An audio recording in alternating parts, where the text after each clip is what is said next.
So it is because of their source of revenue. Kenya is the most diversified economy in Africa. Kingio man. So angeo ni, yes, we can still do better. But kingio the real measures. Rwanda VAT is 18%.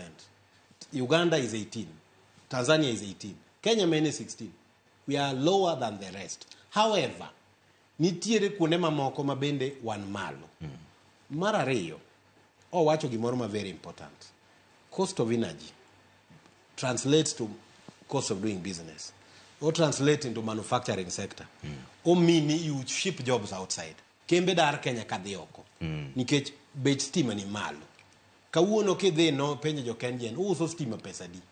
Gikoni ni wao use siling 8. To kipenjo jo Kenya Power, uso ne jo piny stima pesa di. Wao use siling 26. Ang'o momiyo use siling 26 to ng'iewe siling 8. Gibro nyisi ni nitiere jomoko be mauso nwa stima, mauso nwa go 120.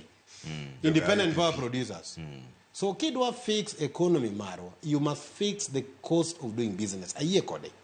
Energy cost is too high. Bech stima ni malo. Not because Kenyan is inefficient. But nikech wayie nitiere chudhe moko chamo wakamilo ni independent power producer mamulo tek. To gikao atamalo 70 mag pesa mag Kenya Power chulo mag stima to gi produce 30%.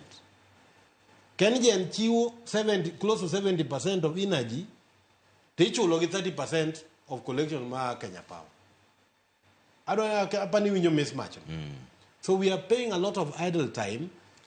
Ichulo nyaka sama stimo kutika gotieno ma stimo dok piny. Jogo to podi chula. So nitiere contracts moko maricho kama wan go ma dwaro gimoro ni mambo matatu cha. Kanye monego kero chome.